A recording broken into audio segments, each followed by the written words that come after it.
It's on, and we are live. We're good? All right.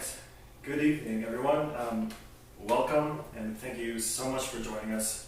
We're so grateful that even though COVID's kind of thrown a wrench in our plans a little bit, we're still able to play for you and have you here with us. So this is great. Thank you for joining us. My name is Justin Luchinsky. I'll be playing the harpsichord, and I'm joined tonight by Tristan Best, all the way from Montreal. Tristan and I have played together for a while now. We did our undergrad, our undergrad and masters together at McGill in Montreal. We've done auditions, recitals. We did a tour together. We drove across the country in a van together. With a harpsichord. So yeah. So kudos to us for that. And as you can see, this is not the library, as you may have noticed. That's okay. This is my music room at home, and ça marche. It works. Yeah. Do you want to say a few words? I'll take over from here. If you're wondering what I'm doing, holding a tea and no instrument, it's because I am not a musician, but I am here today to be a kind of MC. For the show, I'll be asking questions. And speaking of questions, for those of you who are joining us on YouTube, which pretty sure is everybody, in the event description, you will see that there are a few different links for you to check out. So one is for an app or a website called Slido. If you haven't yet, go ahead and open a new browser window and go to Slido, SLIDO.com. And the event code today is Gamba, G-A-M, like mother, B-A. Gamba, very pretty.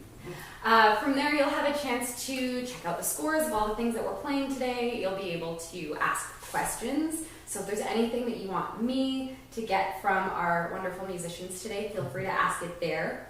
Or in the chat on YouTube, I'll be keeping my eye on both. And there's also a chance to answer some polls and maybe some trivia at various points in the evening tonight. The other link you're going to find in our description is an opportunity to donate if you are a fan of live or close to live music. That's an opportunity to support it, and that makes a big deal to not just these musicians, but all of the musicians who are trying to get through the crazy times that we're going through right now. Before we get started, there's kind of a theme to the first few pieces of our evening, and I'm going to turn that over to Justin. You were telling me something about variations. What the heck are variations? It basically means taking something that's written down and varying it some way, whether that's the melody, the tune itself. You can add notes, take away, just make it different somehow, but still with traces of its original form. So we're going to start with the first 4 or 5 pieces are basically different ways that these musicians would do variations. For example, the first piece is it's a very old madrigal from the 1500s, early 1500s. Think pop songs, basically, from 1500s. Yeah, very so old it's a 4-voice piece, actually meant to be sung by 4 people singing. And what the Spanish composer named Diego ORTIZ did is he takes an instrument like the Viola da Gamba, and he wrote a part that will start joining in with one of the voices, like the bass, for example, and jump up to what one of the middle voices is doing, and then double the top voice, so it can kind of weave in and out of voices, and it creates a whole new part. That was something that was improvised a lot, but thankfully they left some music behind as of examples. So we're going to do one of those examples. I'm going to play. We're not singing. Just make it off of that. We're not singing. I'm going to play the 4 voices just on the harpsichord, and Tristan's going to do it's called alla bastarda, by the way, to jump in and out of those different voices. Mm-hmm. I will leave you to it. Thanks, guys. Thank you. And actually, we're going to jump right into the second piece after that, which is is also variations, and this one's it's divisions upon. Oh no, what does he call it? This is. I can talk about it. Yeah, it's called a Recercarda, which comes from basically. It means a study, and it's a study in composition and ultimately in improvisational techniques, where you take a repeating bass line that a lot of people would have been familiar with at the time that this music was written, And instead of just thinking, oh, I have to come up with all sorts of music right now to fit over this bass line, what will I ever do? They decide upon a little motive, a little melodic contour piece that will repeat throughout the piece, and the composer tries to take the little motive for a few notes and put it over the bass notes in as many different rhythmic positions or as many different pitches that are consonant and as many different ways as possible. These were written as sort of studies so that once you play a few of the studies, you would get an idea of how to do it by yourself. I won't be improvising one, but Diego Ortiz has one over a bass line called the pasamezzo moderno, and that will be coming right after this madrigal, this first song called Doulce memoire.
so I wanted to come and bother you guys before the next piece because you were saying that the first two were sort of one type of variation, and then now we're moving into a slightly different type. Tristan, what can you tell us about divisions? What does that mean? Okay, so divisions is sort of an umbrella term for a lot of different types of variations, because a lot of types of variations, you take one melody that has lots of long notes in it, and then you divide those long notes up into a bunch of short notes, and then you play the short notes in, very florid passages and anything that's can demonstrate how good of an improviser you are, or how good of a composer you are, or how good of a musician you seem to be. There was one English composer for Viola da Gamba named Christopher Simpson who wrote a book on how to play divisions, and in a few sections towards the end called Divisions for the Practice of Learners, he gives you a few sets in varying lengths. There's a few that are only a page, and there's some that are 3-4 pages long, collections of divisions over specific bass lines. And in this case, in England, the bass lines are called the ground. And when you make divisions on the bass line of the ground, it's called breaking the ground, which is basically the same thing as divisions, where you break a long note into lots of small notes, and then you play them in a pleasing way. So there were two methods of dividing that Christopher Simpson talks about, where he gives you one bass line at the beginning.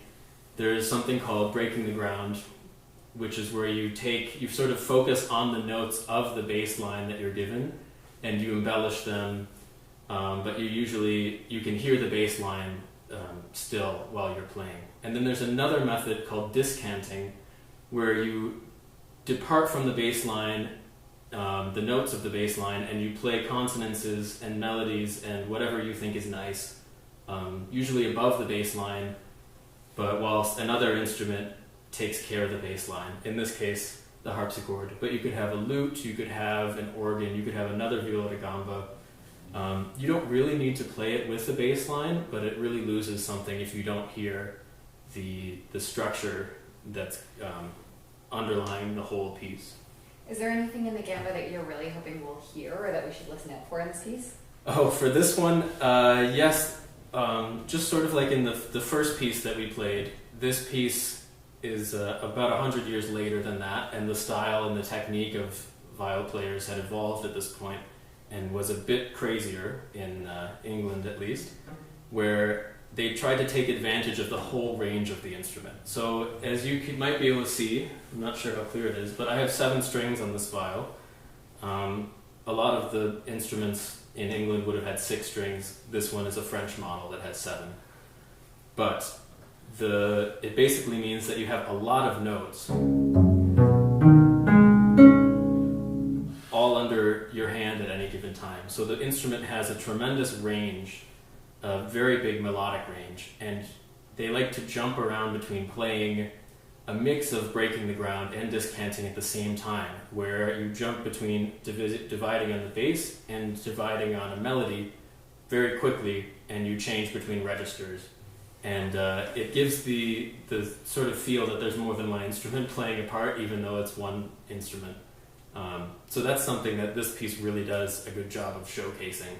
And that was, if you were really good, you could do it without having anything written down, except for the bass line, but not there quite yet.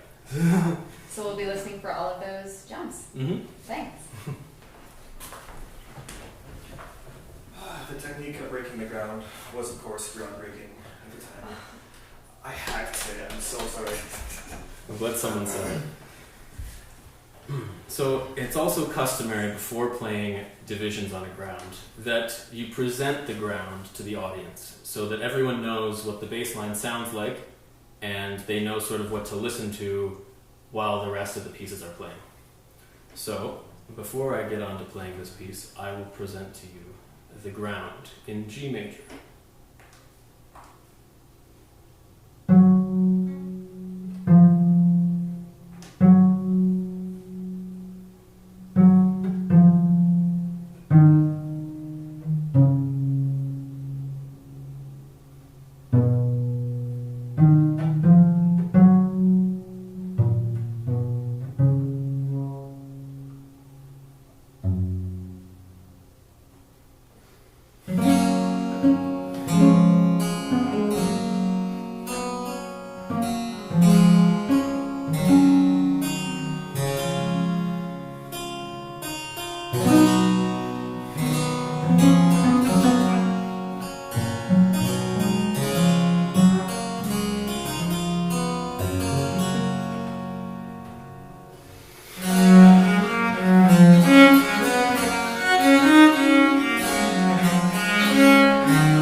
Yep. And now for something not quite completely different. You were talking earlier about madrigals being kind of the pop song of their time in the 1500s. I think we're going to jump a little bit forward now. This is pretty close to the same time. Oh, like a little bit later. A little bit later. 3 decades later. And we're still in pop song territory for the Yes, time? this is very much a pop tune. This is called Go From My Window. And it was, just a popular folk tune. So essentially a pop tune from the 16th century, so the 1500s. And is that mostly what has sort of survived from those times? Things that we would think of as pop songs? Not necessarily. There's a lot of very intellectual, like academic music, kind of like as there is now. There was a huge variety of stuff, but essentially that's pop stuff that's like the have a beer and get together with your friends and sing along. Those kind of pieces of music were always around, essentially. So what you're saying is we might be able to hear professional renditions of Britney Spears songs in like 300, 400, 500 years? 100% what I'm saying. That's so exciting. All right, carry on. So this one, it takes a popular folk tune, the one I was just saying, Go From My Window, and this one does some breaking the ground, so it takes like the foundation of the piece and like varies that a little bit and plays with different ways of presenting the same basic musical blocks. But this one also does something different, so it takes that tune and plays some variations with that. Or in some cases, the tune will be completely gone and it's strictly like a breaking of the ground while the right hand is more accompaniment, that kind of thing. So just so you're a little bit familiar with the tune, it's cute. It goes like this. Oh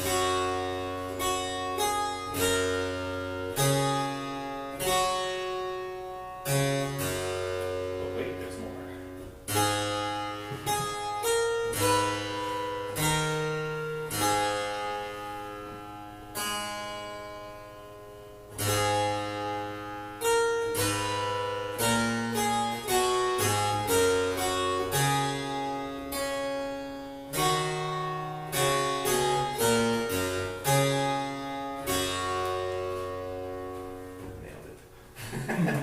Okay, so yeah, you can keep an ear out for that too. So this will be like a presentation of that tune and then 6 variations on it.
Nice.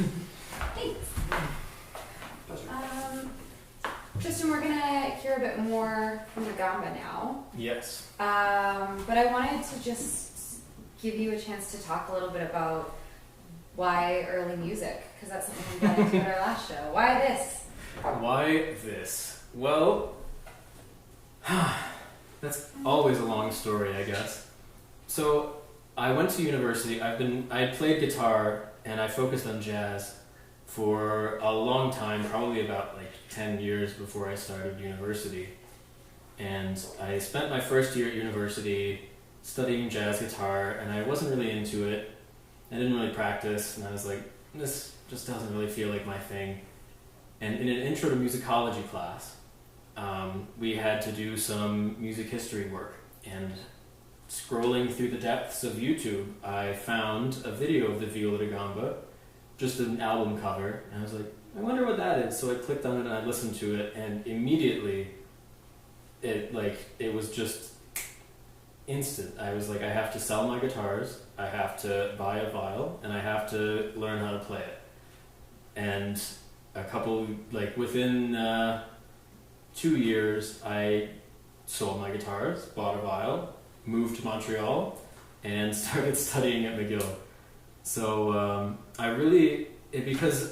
one thing that really drew me about early music, beyond just the sound of the viola da gamba and the music that you can play on it, is sort of the approach to music making and the approach to ensemble music that is within early music, that is emphasized in early music.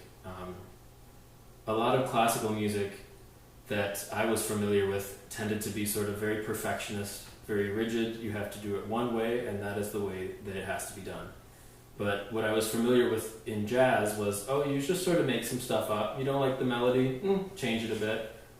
You don't like the chords? Change it. You get lead sheet symbols, just like figured bass in early music, where you only get one note, or the name of the note, and then the voicing of the chord, or, the approach to it, the way you play it, is all up to you. There's no dynamic markings. There's a huge emphasis on improvisation and spontaneity. And it's just so much fun. And you get to play with other cool instruments like the harpsichord and other cool people like that guy over there, out of the camera view, definitely. Just getting more coffee. Getting more coffee. Yeah. So that's basically how I got here. Yeah. That's awesome. Does that work? Absolutely. We'll hear some of that passion in the next piece. Yeah. So this piece that I'm about to play is actually something completely different than what we've been doing. We're taking a bit of a break from divisions, and we're going on to just the solo repertoire for the Viola da Gamba. This is the only unaccompanied piece that I'll be playing tonight, but it has a lot of similarities with the other sort of accompanied pieces and the other solo pieces that I'll be playing afterwards, where the Viola da Gamba, holding it this way, you can probably see some similarities a bit with the frets and all the strings to a guitar or a lute, which is actually the origin of this instrument. It came hundreds and hundreds of years ago when a bunch of lute players decided that it would be cool if they could play their instrument with a bow instead of just their fingers.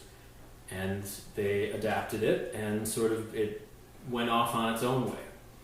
And just like the plucked instrument family that it comes from, the solo repertoire for the instrument, for the viola da gamba, focuses heavily on self-accompaniment, even if there is another instrument. For example, in the accompanied pieces after this, I'm often playing the same notes as Justin is, and then again jumping up to a different register to fill in the melody, so that if you don't have the bass part, you can still sort of get a taste for the complete harmony of the piece. There's lots of chords, there's lots of double stops or triple stops. And in this piece that I'm about to play by ABEL, it's very evident because you have to really rely on the bass to carry the rest of the music. It's easy to get fixated on the melody and think that that's the most important thing, but in a lot of music, especially when you're playing by yourself, the bass note is really the most important note. And it sort of holds everything together and provides a bit of direction. And this piece has a great bass line in it, and hopefully it'll come across. But it's got lots of different techniques. Pretty much every technique, I think, of playing the bass and also a melody at the same time is used in this. There's multiple stops, there's scales that in thirds, like arpeggios, sustained notes, and there's something called a bariolage, which is like a quick sort of like strumming of notes with the bow that is in the end sort of part of the piece that yeah, it's pretty cool. But another thing also with solo music is that with having frets on the instrument, with frets on the viola da gamba, instead of just for tuning, the frets actually add to the quality of the sound, and they give it a unique property where when you aren't playing it with the bow, the notes continue to ring out in the room, in the instrument, and in your ear. So that it's important to listen to in pieces like this. I'm always trying to think of the bass note, and I'm trying to hear what's going on, even though if I'm not bowing, I try and listen to the sound in between. And yeah, that's how that's how this piece works.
you. So we're going to change directions just a little bit, I think, with the next series that we're going to be performing. These guys are performing, let's be honest. Justin, can you tell me a little bit about the dance suite that you guys are going to be moving on to?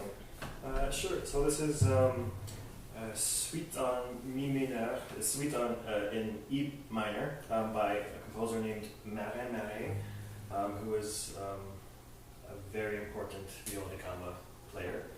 There was a movie about his life that some people might have seen called Tous les matins du monde, or All the Mornings of the World. I still have to see that. You should see it. It's a good movie. I've seen it at least a dozen times.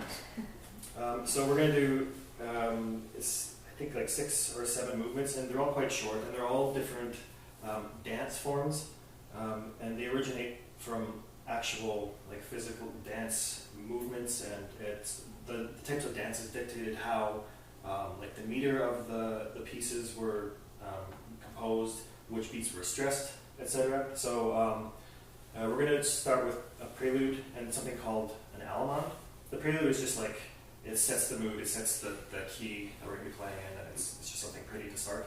And then the Allemande is the first dance, and then we're going to take a break and talk a little bit before the next dances we do. The Allemande is, it's usually kind of majestic and yeah, like the bigger beats are kind of like, it's quite slow, I guess, and it's usually in 2 instead of 3. That's an important thing. What else can we say about Allemandes? They have a characteristic beginning that they don't just start right on the beginning, like they always have a little pickup note to set your ear to the piece before you play.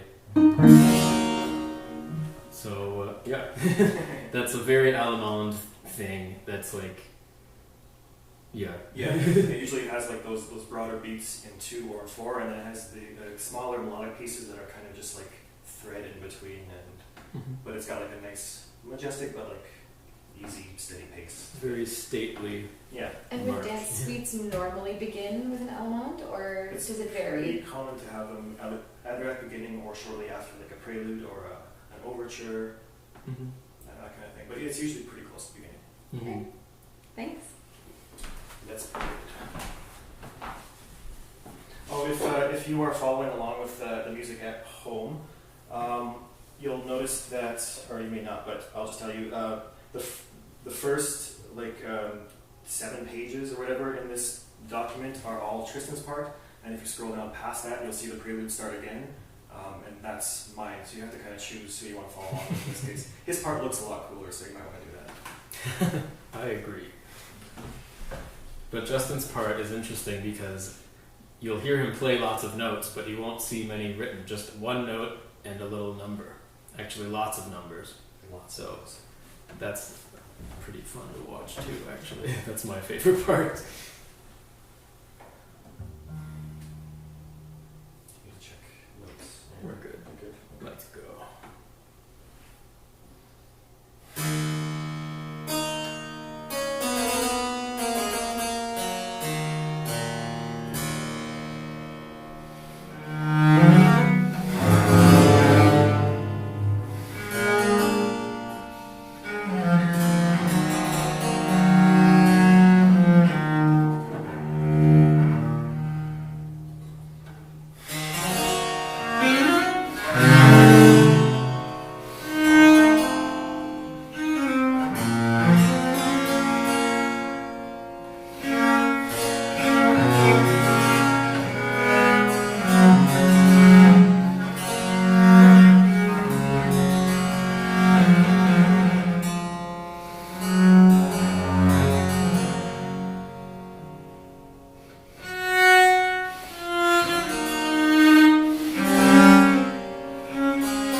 So we heard that very grand Allemande just now, and what are we in for next? What comes after that? So, in the typical order of movements in a dance suite, after the Allemande, there's usually something called a Courante, which often has a little pickup before it, just like the Allemande, but this dance is in 3. And the fun thing about Courantes is that when you're playing a piece in 3, there's many ways you can divide it. You can group it into 2 groups of 3 small beats, or 3 groups of 2 small beats. And the Courante is super fun because it tries to play around with mixing da da da da da da da da da da da da da da da da in lots of different ways, and sometimes I'll be accenting the beats in one way and the bass part will be accenting them in a different way, and yeah, there's lots of different ways to hear these interpreted sometimes, but they're lots of fun to play and they're pretty fun to listen to.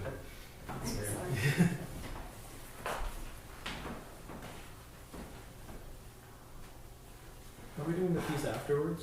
Or are we just doing... should we talk about the Sarabande? Let's talk about the Sarabande. After the Courante, we have a special Sarabande, which is... this is more of a character piece than an actual dance. It's called Sarabande à l'Espagnol, which means sort of in a Spanish style. The Sarabande is another dance in 3 that has a stress on the first and second beats. So like 1, 2, 3... 1, 2, 3, and I was trying to help, that didn't work. That's okay. So like 1, 2, 3, 1,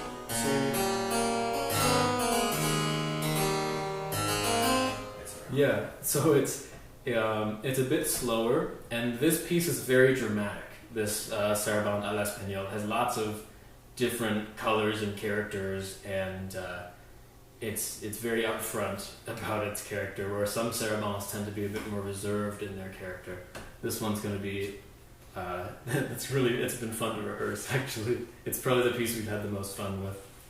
But before that, back to the Courante. Okay.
Let's talk about what's coming up next in the suite. I believe we have a jig next. Is that what I'm thinking of when I think of a jig?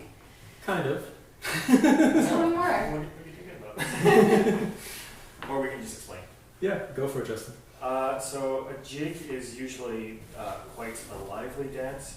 It usually has a dotted rhythm, so like da da da da da da da da da, and it's usually in a broad two, or like 1 2 3 1 2 3 1 2 da da da da da. And like the Courante, they can sometimes play around with different ways of dividing the three, so it can be dun da da da da da bum, that kind of thing. There's a little bit of that. Spoiler. Sorry. Spoiler. Yeah, and that's basically it. A lot of fun. Yeah. They're pretty fun. They're also pretty hard sometimes. Yes. But this one's pretty cool. Yeah. And then can you tell me, I think we're only doing one more movement from this suite. What comes after the jig? Okay, so the piece that comes after the Gigue is sort of, it's a special piece. It's not a part of the normal dance suite. It's called the Tombeau, par Monsieur de Saint-Colombe. Monsieur de Saint-Colombe was the instructor, the teacher of Marin Marais, who was, they were both at their time considered the greatest Viola da Gamba player in the world or in France. So, you said same thing, I mean, so yeah, and a tombeau is sort of a respectful piece, not for a funeral, but something that you would write or play in honor of someone that has passed away, that was special to you or that had a great influence on your life. You didn't even need to know them, but a lot of the time when famous musicians died that had a wide reaching influence, a lot of contemporary composers that may have never even met them would write pieces that would say, oh, in honor of you, I write this very sad piece about nymphs crying, or etc., etc. Or climbing stairs to heaven. Or climbing stairs to heaven. Or falling downstairs, which is how it would have passed. Yeah. Actually, there was a tombeau about somebody falling down the And stairs. at the very end of the piece, you hear this descent down the scale to symbolize anyway. Dark. Yeah. On a more serious note, if there is one, yeah. So this piece shares more in common with the Prélude that you've heard than any of the other dance movements. It has lots of different characters, and it's sort of a stylistically free piece. It plays around with very expressive techniques, very expressive ornaments are written in, and it's meant to express Marais' grief over the loss of his teacher. It is just, it's not part of a dance suite, it functions as a standalone piece, but it's in the same key and it's near these pieces in the book, and it fits beautifully because the Prélude actually foreshadows a lot of the same little melodic themes and harmonic sounds that are used off the top in the Tombeau. He really goes over the top with little slides and vibrato and all sorts of really cool stuff. So, yeah. We're about to go on a real emotional roller coaster. Yes, we are. From fun to not as fun. Let's do it. Yeah.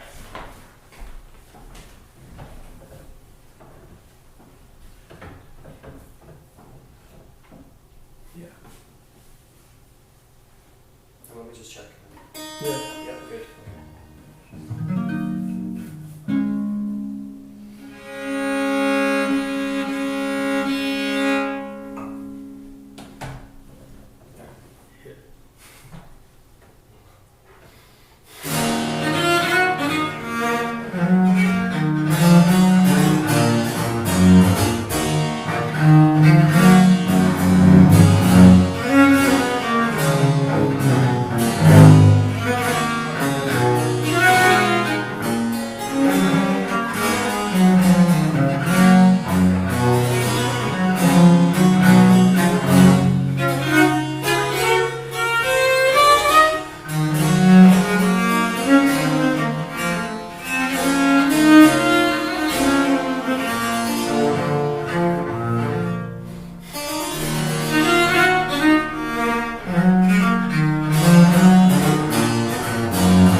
I believe, unfortunately, we have reached the time when there's only one piece left in our schedule for tonight. And Tristan, you were going to tell me a little bit about what was going on next. Oh yeah. So back to variations, believe it or not, since honestly most of classical music tends to be variations in one form or another. Yeah. This is a different type of variation on a dance, which is called the chaconne. And the chaconne is sort of a hard thing to define. It takes many forms through many different European cultures, through many different eras. This one is sort of a mid-18th century piece, so a bit late when it comes to Viola da Gamba. But it's really good, and it's one of my favorites. I say that about every piece, but honestly, they all are. This piece is in rondeau, which means that there's basically a little melody and bass at the beginning, and then there's sort of something that sort of takes different characters of that and sort of plays off of it, and then goes back to the same little melody, goes back home, and then there's something different, and then it goes back, and then something different, and it's sort of trying to explore pretty much everything you can do. Some rondeaus have the same bass for each of the little separate parts. This one doesn't. It actually changes harmony with each couplet. Each new varied part is called a couplet. This one goes through all sorts of different styles, and it has a big surprise at the end. Well, not that big of a surprise, but it has a little surprise at the end of it. So don't miss it. Yeah. Do you have anything else you want to add, Justin? It is also my favorite. Yeah. That's all I'm Excellent. This Save the piece best for last. stuck in my head literally non-stop every single day. Can't wait. Can I hear a G first?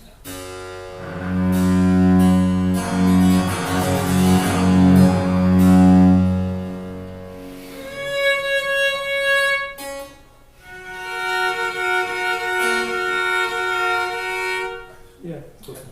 We'll get there.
Nice.